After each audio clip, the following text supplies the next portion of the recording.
বঙ্গোপসাগরের গভীর নিম্নচাপটি উপকূল অতিক্রম করেছে। ধীরে ধীরে দুর্বল হচ্ছে সেটি। তবে এর প্রভাবে বিভিন্ন এলাকায় বৃষ্টি ও ঝোড়ো বাতাস বইছে। এদিকে নিম্নচাপের প্রভাবে জোয়ারের পানি ৩ থেকে ৫ ফুট উচ্চতায় ওঠায় নোয়াখালী, কুয়াকাটা, ভোলা ও লক্ষ্মীপুরের অনেক এলাকা প্লাবিত হয়েছে। আর মহেশখালীতে জোয়ারের পানিতে ডুবে এক কৃষক মারা গেছেন। উত্তাল বঙ্গোপসাগর, তীরে আছড়ে পড়ছে ঢেউ। জোয়ারের পানি স্বাভাবিকের চেয়ে বেড়ে যাওয়ায় শঙ্কিত উপকূলবাসী। কুয়াকাটায় উত্তাল সাগর আর জোয়ারের পানিতে ডুবে গেছে অনেক এলাকা। এমন অবস্থায় মাছ ধরা ট্রলারগুলো আশ্রয় নিয়েছে উপকূলের কাছে। স্বাভাবিকের চেয়ে ৩ থেকে ৪ ফুট বেশি উচ্চতার জোয়ারে প্লাবিত হয়েছে নোয়াখালীর হাতিয়া ও নিঝুম দ্বীপের নিচু এলাকা। লক্ষ্মীপুরে অস্বাভাবিক জোয়ারের পানিতে কমলনগর উপজেলার চরমার্টিনে রাস্তা ভেঙে প্লাবিত হয়েছে লোকালয়। ৩০ থেকে ৪০ হাজার মানুষ আছে, সব বন্যায় ডুবে যাবে এই বেড়িবাঁধে যদি বেড়িবাঁধ না হয়। এখন অতি তাড়াতাড়ি এখন একটা ব্যবস্থা নেওয়া উচিত, এখানে অনেক ব্লক ফালানো উচিত, এখানে আরো ব্যবস্থা দেওয়া উচিত। ভোলায় জোয়ারের পানি ৪ থেকে ৫ ফুট উচ্চতা বেড়েছে। এতে ঢালচর, কলাতলির চর, কাজীর চরে প্লাবিত হয়েছে অনেক এলাকা। কক্সবাজারে ঝড়ো হাওয়ার সাথে জোয়ারের পানিতে উত্তাল সাগর। এতে মহেশখালী ও কুতুবদিয়ায় কয়েকটি এলাকা প্লাবিত হয়েছে। মহেশখালীতে জোয়ারের পানিতে মারা গেছেন কৃষক দানু মিয়া। বৈরী আবহাওয়ায় বরিশাল নৌবন্দর থেকে সব রুটে লঞ্চ চলাচল বন্ধ রয়েছে। ঝালকাঠি ও পিরোজপুরে পানিতে নিচু এলাকা প্লাবিত হয়েছে। লঞ্চ বন্ধ হওয়ার কারণে আমরা যাইতে পারতেছি না, কারণ আকাশের অবস্থা তো খুব খারাপ। নদীপথেই একমাত্র চলাচলের রাস্তা লঞ্চ, আর হচ্ছে স্পিড বোট, কিন্তু কোনোটাই চলতেছে না, এই জন্য ভোগান্তির মধ্যে আছি। এদিকে ভারী বৃষ্টির কারণে খাগড়াছড়ি ও রাঙ্গামাটিতে পাহাড় ধসের শঙ্কা দেখা দিয়েছে। এরই মধ্যে পাহাড়ের পাদদেশে ঝুঁকিপূর্ণ বাসিন্দাদের নিরাপদ আশ্রয়ে সরে যেতে নির্দেশ দিয়েছে প্রশাসন। তাপস সরকার, ইন্ডিপেন্ডেন্ট নিউজ। আবহাওয়া পরিস্থিতি নিয়ে জানাতে নোয়াখালী থেকে আমাদের সাথে যোগ দিচ্ছেন সহকর্মী আবু নাসের। আবু নাসের, জোয়ারের পানিতে তো ৩ থেকে ৫ ফুট উচ্চতায় ওঠায় অনেক এলাকা প্লাবিত হয়েছে। আজকের পরিস্থিতি কেমন দেখছেন সেখানে? নোয়াখালীতে গত ২৪ ঘন্টায় আবহাওয়া অফিস জানিয়েছে ২৮৫ মিলিমিটার বৃষ্টিপাত রেকর্ড করা হয়েছে। এটি সারা দেশের সর্বোচ্চ বৃষ্টিপাত বলে এই মৌসুমের জেলা আবহাওয়া অফিস জানিয়েছে। এই পরিস্থিতিতে নোয়াখালী জেলা শহর, মাইজদি সহ আশপাশের বিভিন্ন উপজেলাতেই আসলে পানি উঠে গেছে এবং বাসাবাড়ি থেকে শুরু করে গুরুত্বপূর্ণ সড়ক, দোকানপাটের সামনে পানি উঠে আছে। বিশেষ করে সরকারি যেই অফিস আদালত সেগুলোর সামনেও পানি আছে। বৃষ্টি এখনও হচ্ছে, টানা বৃষ্টি একেবারে সকাল থেকে। জেলাবাসীর মধ্যে, বিশেষ করে শহরে যারা রয়েছেন তাদের মধ্যে চরম উদ্বেগ, উৎকণ্ঠা কাজ করছেন। কেননা আমরা জানি সামান্য বৃষ্টিতেই নোয়াখালী জেলা শহর জলমগ্ন হয়ে যায়। জলবদ্ধতা সমস্যা এই শহরের দীর্ঘদিনের সংকট এবং গত বছর এই দিনে স্মরণকালের ভয়াবহ বন্যা এবং জলাবদ্ধতা যেহেতু এই শহরের মানুষ প্রত্যক্ষ করেছে, ফলে এবারের এমন আকস্মিক বৃষ্টিতে, বর্ষার শুরুতে এই বৃষ্টিতে সামনে কি দুর্ভোগ অপেক্ষা করছে মানুষ সেই চিন্তায় উদ্গ্রীব হয়ে আছে। অন্যদিকে জেলার উপকূলীয় ৩ উপজেলা হাতিয়া, সুবর্ণচর এবং কোম্পানিগঞ্জে ইতোমধ্যে ব্যাপক এলাকা জোয়ারের পানিতে প্লাবিত হয়েছে এবং এসব এলাকাতে স্বাভাবিকের চেয়ে ৪ থেকে ৫ ফুট উচ্চতায় জোয়ারের পানি প্রবাহিত হয়েছে। বিশেষ করে নিঝুম দ্বীপ, হাতিয়া উপজেলার নিঝুম দ্বীপ, সেখানে চারপাশে কোনো বেড়িবাঁধ না থাকায় পুরো দ্বীপ এলাকায় প্রায় পানিতে নিমজ্জিত হয়েছে। দ্বীপের নামার বাজার, বন্দর টিলা থেকে শুরু করে এমন কোনো জায়গা নেই যেখানে পানি উঠেনি এবং এই পানি উঠে যাওয়ার কারণে মানুষের স্বাভাবিক জীবন আচরণ, চলাফেরা এবং যেই কর্মকাণ্ড রয়েছে সব কিছু প্রায় স্থবির হয়ে পড়েছে।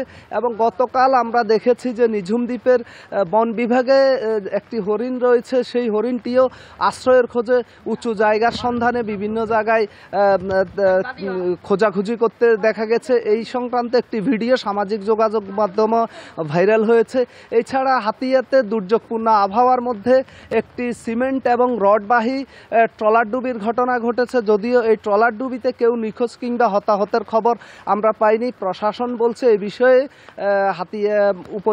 হাতিয়া থানা ভারপ্রাপ্ত কর্মকর্তা জানিয়েছেন এক ব্যবসায়ী থানায় সাধারণ ডায়েরি করেছেন এবং বৈরী আবহাওয়ার মধ্যে মূলত মালামাল নিয়ে ট্রলারটি যাত্রা করার কারণেই আসলে হাতিয়ার চানন্দি নামক এলাকাতে মেঘনা নদীতে উত্তাল ঢেউ এবং প্রচণ্ড বাতাসের কবলে পড়ে ট্রলারটি গতকাল ডুবে যায় বলে থানা ভারপ্রাপ্ত কর্মকর্তা জানিয়েছেন। এছাড়া হাতিয়ার নলচিরা, আফাজিয়া, চেয়ারম্যান ঘাট থেকে শুরু করে প্রত্যেকটি এলাকাতেই আসলে স্বাভাবিকের চেয়ে 4 থেকে 5 ফুট উচ্চতায় জোয়ারের পানি প্রবাহিত হচ্ছে। বিশেষ করে চেয়ারম্যান ঘাটে একেবারে পাশের যে দোকানপাটগুলো রয়েছে সেগুলো একেবারেই লণ্ডভণ্ড হয়ে গেছে। একই অবস্থা নলচিরা ঘাটের, সেখানে ঘাটে যেসব দোকানপাট রয়েছে অস্থায়ী দোকানপাট, টংঘর সবগুলো একেবারেই লণ্ডভণ্ড হয়ে গেছে এবং কবে নাগাদ এই পরিস্থিতি স্বাভাবিক হবে হাতিয়ার মানুষ এটা এখনই নিশ্চিত বলতে পারছে না। গত 3 দিন থেকে হাতিয়ায় সব ধরনের নৌ পারাপার বন্ধ রয়েছে, ফলে দুপাশে অপেক্ষমান যাত্রীর সংখ্যা বেড়েই চলছে। এই হচ্ছে আমার কাছে এখানকার সর্বশেষ। নোয়াখালী থেকে আবহাওয়া পরিস্থিতি সবশেষ তথ্য জানাচ্ছিলেন সহকর্মী আবু নাসার। এদিকে গভীর নিম্নচাপের প্রভাবে সারা দেশে ভারী বৃষ্টি হচ্ছে। ফেনী, সিলেট, সুনামগঞ্জ, মৌলভীবাজার, নেত্রকোনা, হবিগঞ্জে সাময়িক বন্যা দেখা দিতে পারে। এছাড়াও শনিবার পর্যন্ত সারা দেশে অতি ভারী বৃষ্টির পূর্বাভাস দিয়েছে আবহাওয়া অফিস। এদিকে বৃহস্পতিবার সন্ধ্যা পর্যন্ত দেশের সর্বোচ্চ বৃষ্টি নোয়াখালীতে 168 মিলিমিটার, রাজধানীতে হয়েছে 77 মিলিমিটার। ঘন্টায় 60 কিলোমিটার বেগে গভীর নিম্নচাপটি বঙ্গোপসাগর থেকে উঠে আসে স্থলভাগে। পশ্চিমবঙ্গের সাগরদ্বীপ এবং বাংলাদেশের পটুয়াখালীর খেপুপাড়া দিয়ে ঝোড়ো হাওয়া বয়ে যায়। এর প্রভাবে সারা দেশে ভারী বৃষ্টি। বন্যা পূর্বাভাস ও সতর্কীকরণ কেন্দ্র বলছে অমাবস্যায় জোয়ারের পানি স্বাভাবিকের তুলনায় 3 থেকে 4 ফুট বেশি থাকবে। দক্ষিণ পূর্ব দিকের ফেনী, গোমতী, মুহুরী, কহুয়া, সিলোনিয়া নদীর পানি শনিবার পর্যন্ত বাড়বে।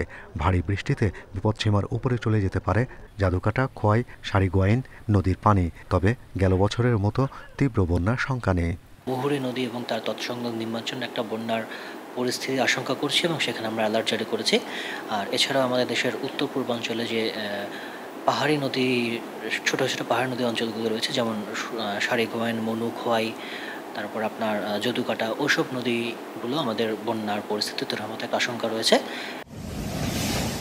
গভীর নিম্নচাপের প্রভাবে ফেনী, চাঁদপুর, হাতিয়া, সন্দ্বীপ, নোয়াখালী, লক্ষ্মীপুর, চট্টগ্রাম, ভোলা, পটুয়াখালী, বরিশাল, বরগুনা, ঝালকাঠি, বাগেরহাট, খুলনা, সাতক্ষীরা সহ 16 জেলায় ভারী বৃষ্টি হচ্ছে, যা শনিবার পর্যন্ত সারা দেশে বিস্তার করবে।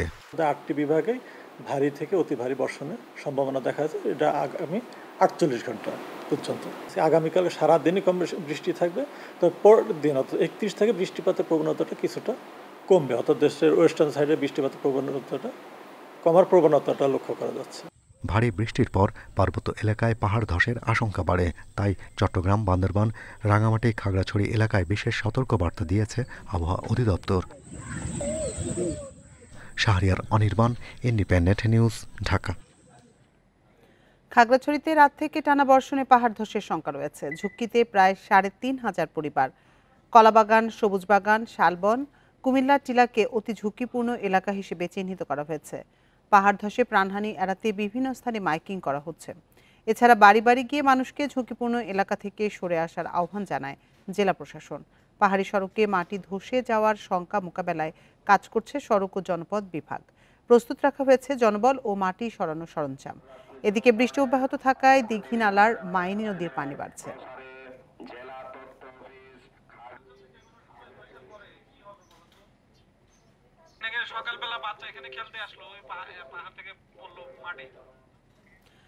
পাহাড় ধসের সংখ্যা নিয়ে বিস্তারিত জানাতে এবার খাগড়াছড়ি থেকে আমাদের সাথে যোগ দিচ্ছেন সহকর্মী সমীর মল্লিক। সমীর, খাগড়াছড়ির আবহাওয়া পরিস্থিতি আজকে কেমন দেখছেন এবং পাহাড়ের পাদদেশে যারা থাকেন তাদেরকে সরিয়ে নেওয়া হয়েছে কিনা? দেখুন, গতকাল রাত থেকে বলা যায় যে একেবারে টানা বৃষ্টিপাত হচ্ছে খাগড়াছড়িতে। অর্থাৎ গতকাল রাত 10টার পর থেকে একটানা এখন পর্যন্ত বৃষ্টিপাত সেটি রেকর্ড করা হয়েছে। গত 24 ঘন্টায় প্রায় 67 মিলিমিটার। তবে আমরা দেখেছি গত রাত থেকে সকাল পর্যন্ত বৃষ্টিটা একেবারে একটানা রয়েছে। এরই মধ্যে খাগড়াছড়িতে সবচেয়ে বৃষ্টিপাতের যে সংখ্যাটি করা হয় পাহাড় ধসের সংখ্যা, এর মধ্যে খাগড়াছড়ি জেলা প্রশাসনের পক্ষ থেকে অন্তত ৩,৫০০ পরিবারকে পাহাড় ধসের ঝুঁকিতে রয়েছে বলে চিহ্নিত করা হয়েছে। এর মধ্যে সবচেয়ে যে সমস্ত এলাকাগুলো ঝুঁকিপূর্ণ রয়েছে, বিশেষ করে শালবন, সবুজবাগ, কলাবাগান, মোল্লাপাড়া, 18 পরিবার সহ বেশ কিছু এলাকায় গতকালকে জেলা প্রশাসনের পক্ষ থেকে সেখানে জেলা প্রশাসনের যে অতিরিক্ত জেলা ম্যাজিস্ট্রেট এবং একই সাথে সদর উপজেলা নির্বাহী কর্মকর্তা সুজন চন্দ্র রায় তারা ঘটনাস্থলগুলো পরিদর্শন করেছে এবং যে সমস্ত এলাকাগুলোতে ঝুঁকিপূর্ণভাবে বসবাস করছে সেখানে কিন্তু মাইকিং করে তাদেরকে সরিয়ে আসার জন্য বলা হয়েছে এবং যে সমস্ত ঝুঁকিপূর্ণ এলাকাগুলো রয়েছে সেখানকার স্থানীয় যে সরকারি প্রাথমিক বিদ্যালয়গুলো রয়েছে সেগুলোকে কিন্তু ইতিমধ্যে আশ্রয় কেন্দ্র হিসেবে ঘোষণা করেছে এবং আমরা দেখেছি গতকাল রাতেও কিন্তু এই যে যারা পাহাড়ের পাদদেশের ঝুঁকি নিয়ে বসবাস করছে তাদেরকে সরে আসার জন্য উপজেলা প্রশাসন এবং জেলা প্রশাসনের পক্ষ থেকে মাইকিং করা হয়েছে। কিন্তু আমরা বাস্তবতা যেটা দেখেছি আসলে যারা পাহাড়ে বসতি স্থাপন করেছে পাহাড় কেটে কিংবা সেখানকার যে জঙ্গল ছিল সেগুলো উজাড় করে যারা বসতি স্থাপন করেছে বা পাহাড়ের পাদদেশে যারা বসবাস করছে তারা আসলে আশ্রয় কেন্দ্রে আসার জন্য তাদের যে প্রবণতা সেটা দেখা যায়নি, অর্থাৎ তারা ঝুঁকি নিয়েও কিন্তু পাহাড়ের পাদদেশে বসবাস করছে। সেই জায়গা থেকে জেলা প্রশাসনের পক্ষ থেকে একাধিকবার অনুরোধ করা হয়েছে, তবে জেলা প্রশাসন আমাদেরকে জানিয়েছে তারা যদি এই অনুরোধের মধ্যে তারা যদি ঝুঁকিপূর্ণ স্থান ত্যাগ না করে সেক্ষেত্রে তাদেরকে একরকম বাধ্য করা হবে যাতে তারা আশ্রয় কেন্দ্রে আসা হয়। তবে এখন পর্যন্ত খাগড়াছড়িতে কোনো ধরনের পাহাড় ধসের ঘটনা হয়নি। একই সাথে আপনি জানেন যে খাগড়াছড়িতে যে সমস্ত সড়কগুলো রয়েছে, বিশেষ করে খাগড়াছড়ি চট্টগ্রাম সড়ক, একই সাথে খাগড়াছড়ি থেকে বাঘাইছড়ি যে সড়কটা রয়েছে এবং এই বেশ কিছু জায়গায় রয়েছে যেখানে আসলে পাহাড় ধসের ঝুঁকি রয়েছে, সেই সমস্ত জায়গাগুলোতে যদি কোনো কারণে ল্যান্ডস্লাইড হয় সেক্ষেত্রে সড়ক ও জনপথ বিভাগের পক্ষ থেকে মাটি সরানোর জন্য সার্বিক প্রস্তুতি নেওয়া হয়েছে। খাগড়াছড়ি থেকে সবশেষ তথ্য জানাচ্ছিলেন সহকর্মী সমীর মল্লিক। নিম্নচাপের প্রভাব রাজধানীতেও। ভারী বৃষ্টিতে বিভিন্ন সড়কে তৈরি হয় জলাবদ্ধতা, এর ফলে দেখা দেয় তীব্র যানজট। এতে চরম ভোগান্তিতে পড়েন নগরবাসী। আজও এমন বৃষ্টি অব্যাহত থাকতে পারে বলে জানিয়েছে আবহাওয়া অধিদপ্তর।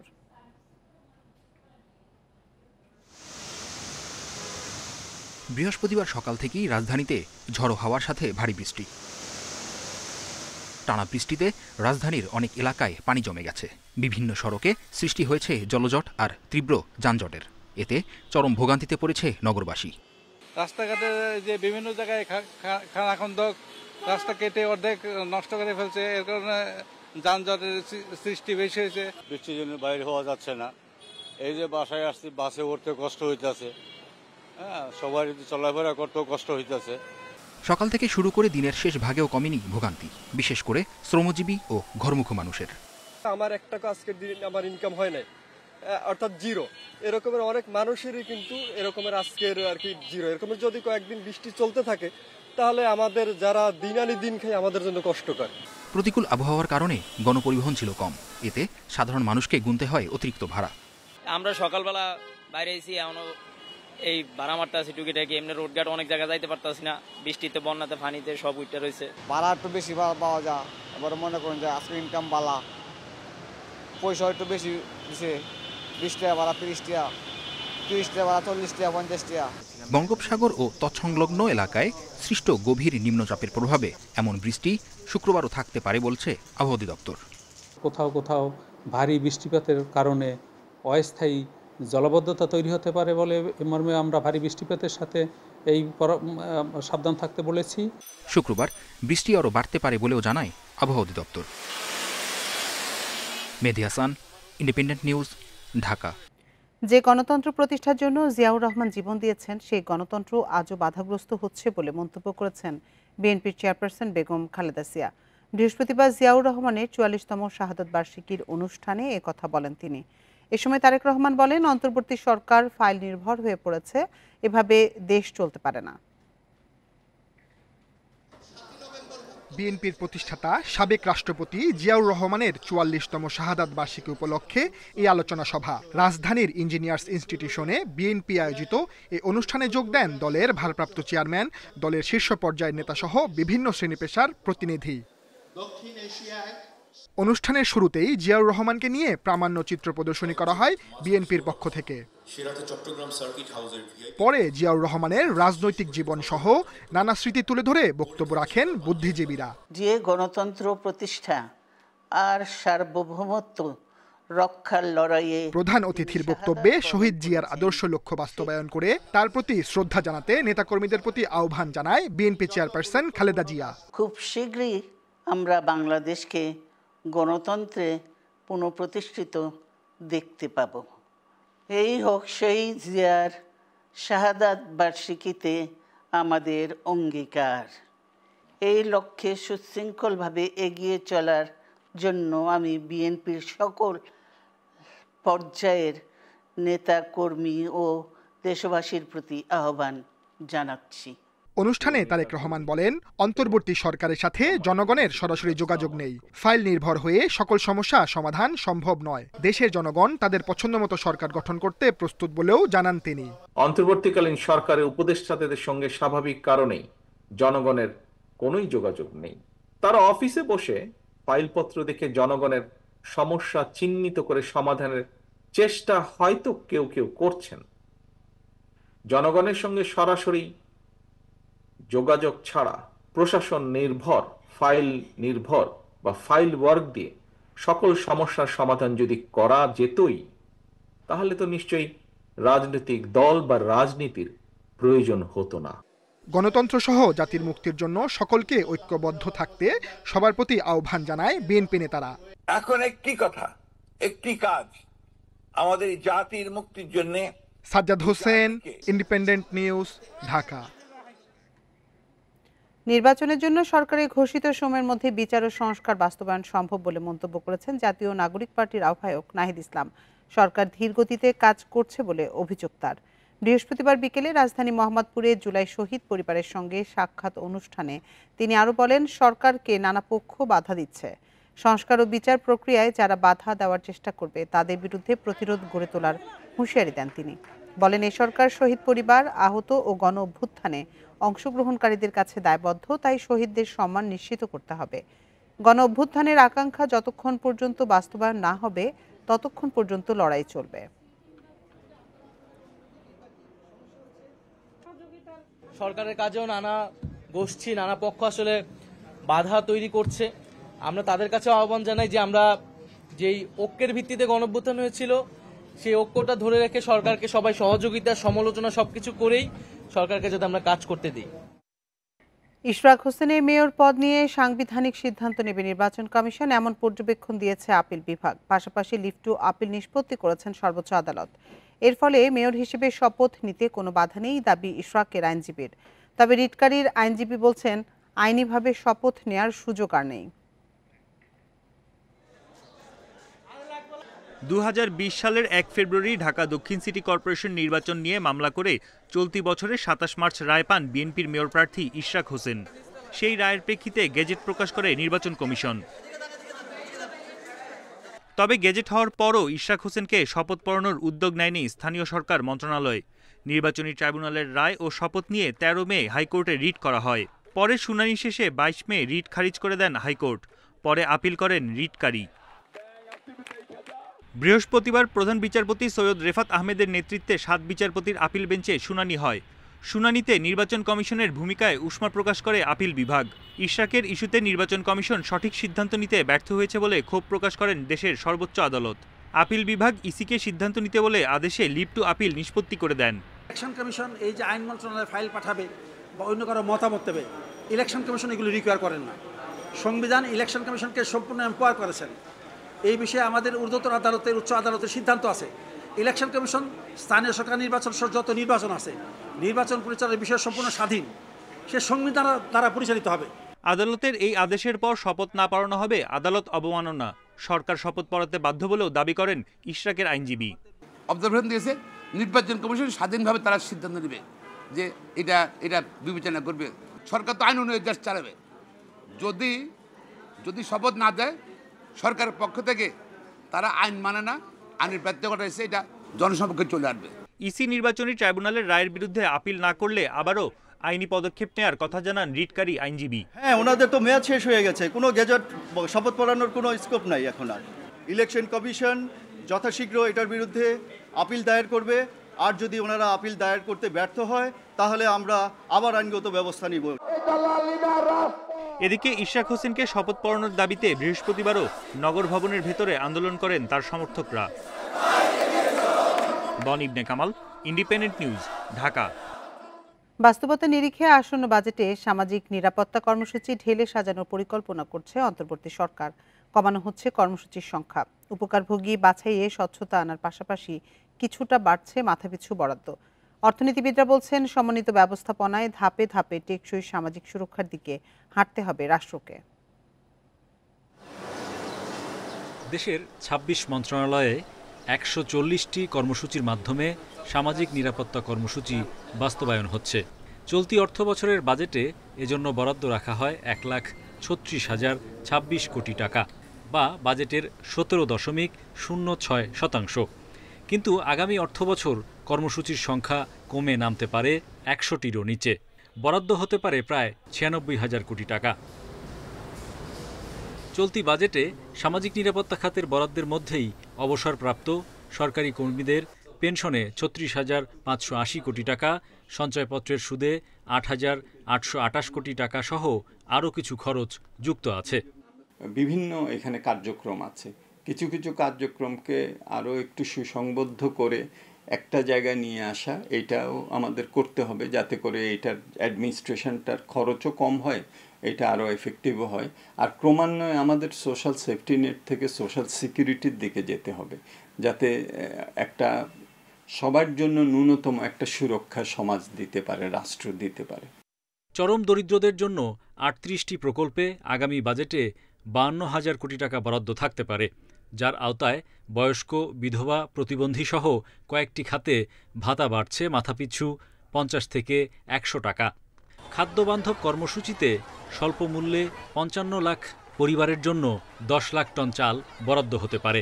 পরিকল্পনা উপদেষ্টা বলছেন, অনিয়ম ও রাজনৈতিক প্রভাবে সামাজিক কর্মসূচিতে যুক্তদের ছাঁটাইয়ে জোর দেবে সরকার। সত্যিকার উপকারভোগী যারা হওয়া উচিত আর যারা হওয়া উচিত না তাদেরকে বের করে দিতে পারি, তাহলে তো এই ভাতার পরিমাণ বাড়ানো যাবে এই বরাদ্দের মধ্যেই, এবং কাউকে যদি অন্যায়ভাবে বাদ দেওয়া হয় যাতে সুযোগ থাকে যে সে আবার এর ভিতরে ঢুকতে পারে। চরম দারিদ্র্য পীড়িতদের জন্য বছরে সর্বোচ্চ ৪০ দিনের কর্মসংস্থান কর্মসূচিতে উপকারভোগীদের দৈনিক মজুরি বেড়ে হতে পারে ২৫০ টাকা। Hari Saha, independent News, Dhaka. অর্ধেক কর্মী দিয়েই করান পরিচ্ছন্নতার কাজ, কূটকৌশলে বেতনও দেন কম। অনুপস্থিত কর্মীকে উপস্থিত দেখিয়ে মাসে লোপাট কোটি টাকা। ঢাকা উত্তর সিটির ইজারাদারদের বিরুদ্ধে এমন অভিযোগের তথ্য প্রমাণ মিলেছে তালাশের অনুসন্ধানে, অথচ নীরব দর্শকের ভূমিকায় কর্পোরেশন। সেভু বেগম উত্তর সিটি কর্পোরেশনের ২৪ নম্বর ওয়ার্ডের পরিচ্ছন্নতা কর্মী, মে মাসের ২, ৩, ৪ তারিখ অনুপস্থিত, অথচ বায়োমেট্রিক হাজিরায় তিনি উপস্থিত।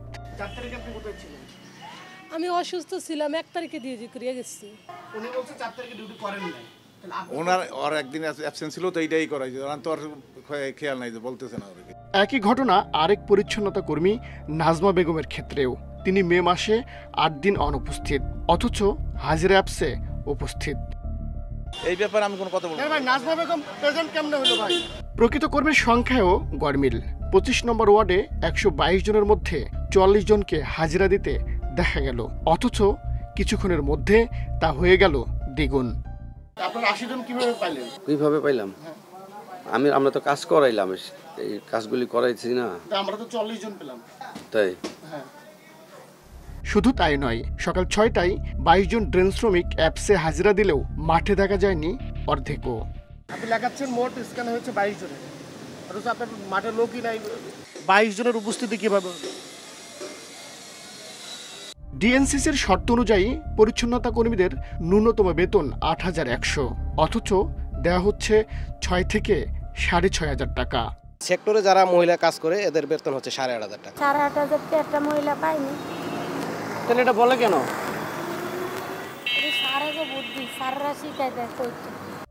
এসবের কিছুই জানে না সিটি কর্পোরেশন, অথচ চুক্তি ছাড়া থার্ড পার্টির ভুয়া বায়োমেট্রিকের ভিত্তিতে ইজারাদারদের টাকা দিচ্ছে বছরের পর বছর। তাদের থার্ড পার্টির অ্যাপ আপনারা কিভাবে এটারে আপনারা কাউন্ট করছেন? মানে কিভাবে আপনি সেইটার ভিত্তি করে আপনি এতগুলো টাকা তাদেরকে বরাদ্দ দিচ্ছেন? এটা নিয়ে কোনো নাই, ছাড় নাই। আমি তো প্রথম দিনই বলেছি যে এই পুরো প্রক্রিয়াতে, সার্ভিস প্রক্রিয়াতে কোনো ধরনের বায়াসনেস এবং যারা জড়িত আছে দুর্নীতিতে, আমরা এগুলোর কোনো ছাড় দিব না। বায়োমেট্রিক হাজিরা জালিয়াতির নেপথ্যে অ্যাপস নির্মাণকারী প্রতিষ্ঠান ৭১ আইটির পরিচালক তারেক মাহমুদ তানিম, কিন্তু তিনি তো কথা বলতেই নারাজ। Nazmul Saeed, Independent News, Dhaka. এ বিষয়ে বিস্তারিত অনুসন্ধান করেছে ইন্ডিপেন্ডেন্ট টেলিভিশনের অনুসন্ধানমূলক অনুষ্ঠান তালাশ। দেখতে চোখ রাখুন আজ রাত 9:30টায়। চলে যাচ্ছি পরের খবরে। জন্মের 23 ঘন্টার মধ্যে মায়ের গর্ভে জোড়া লাগা 2 শিশুকে অস্ত্রোপচারের মাধ্যমে আলাদা করেছেন চট্টগ্রামের চিকিৎসকরা। বন্দর নগরীতে একটি বেসামরিক হাসপাতালে তাদের আলাদা করা হয়। শিশু দুটি এখন ঝুঁকিমুক্ত রয়েছেন। চিকিৎসকদের এমন সাফল্যে উচ্ছ্বসিত শিশু দুটির বাবা মাও। অনাগত 2 সন্তান মায়ের গর্ভে পরস্পরের সাথে জোড়া লাগানো অবস্থায় আছে। 28 সপ্তাহে এসে জানতে পারেন সুমাইয়া রিয়াদ দম্পতি। শঙ্কা নিয়ে চিকিৎসকের শরণাপন্ন হন তারা। 6 মে পেট ও বুকের হাড়ে জোড়া লেগে থাকা 2 ছেলে শিশু দেখে পৃথিবীর মুখ। জন্মের 23 ঘন্টার মধ্যে 2 শিশুকে আলাদা করতে অস্ত্রোপচার শুরু হয়। 18 চিকিৎসকের প্রায় 3 ঘন্টার চেষ্টায় আলাদা করা হয় তাদের। এরপর থেকে নিবিড় পর্যবেক্ষণে থাকা 2 শিশু বৃহস্পতিবার সন্ধ্যায় বাড়ি ফিরে যায়। সবাই কনসার্ন ছিল যার যার কাজ নিয়ে, তো খুব বেশি সমস্যায় পড়তে হয় না আলহামদুলিল্লাহ। তবে আপনাদের এটা বলে রাখি যে এটা ওয়ার্ল্ডের ফাস্টেস্ট সার্জারি। মানে এর আগে যেটা আর্লিয়েস্ট হচ্ছে সুইজারল্যান্ডে, ওটা হচ্ছে 8 দিনে হয়েছে। এটা হচ্ছে ওদের জন্মের 23 ঘন্টায় হয়ে গেছে। বাংলাদেশে এমন জোড়া লাগানো নবজাতকের সফল অস্ত্রোপচার হয়েছে আরও 6টি। আশঙ্কার মেঘ সরে শিশুদের আলাদা করায় চট্টগ্রামের চিকিৎসকদের সাফল্যে উচ্ছ্বসিত পিতামাতা।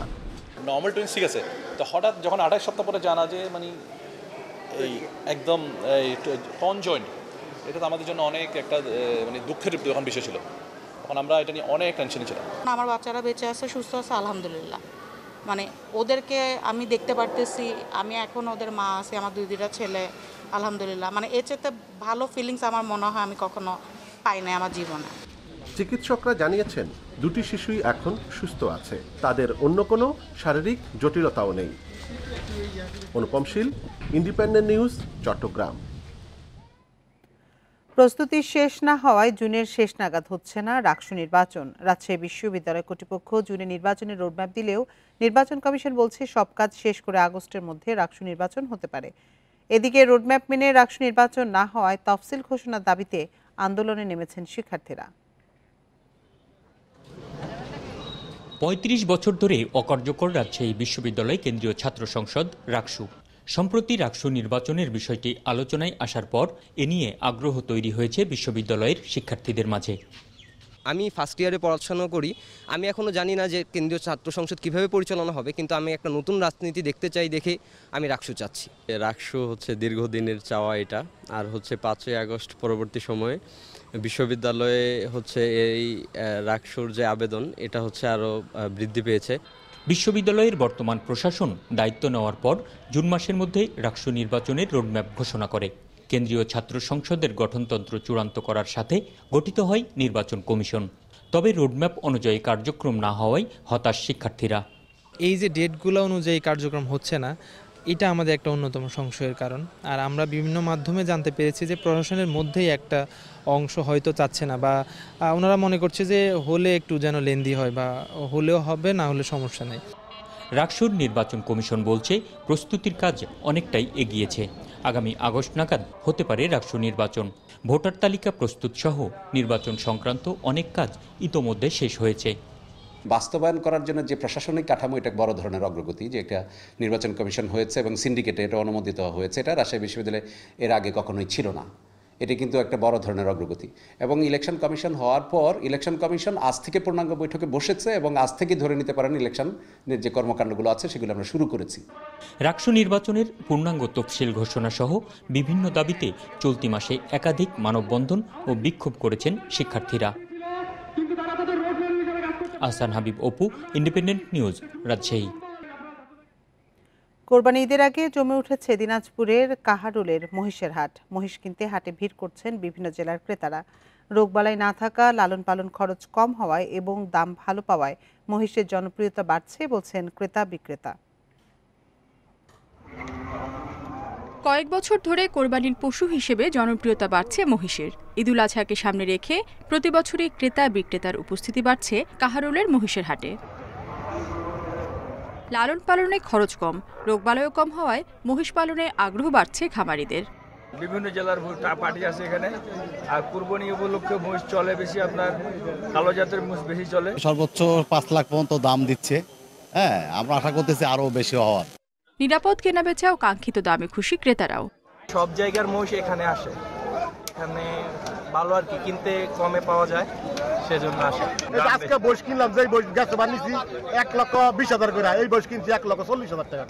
প্রাণী সম্পদ কর্মকর্তারা বলছেন, মহিষের মাংস স্বাস্থ্যসম্মত ও সুস্বাদু হওয়ায় দিন দিন এর চাহিদা বাড়ছে। অনেক তরুণ উদ্যোক্তাও মহিষ পালনে আগ্রহী হচ্ছে।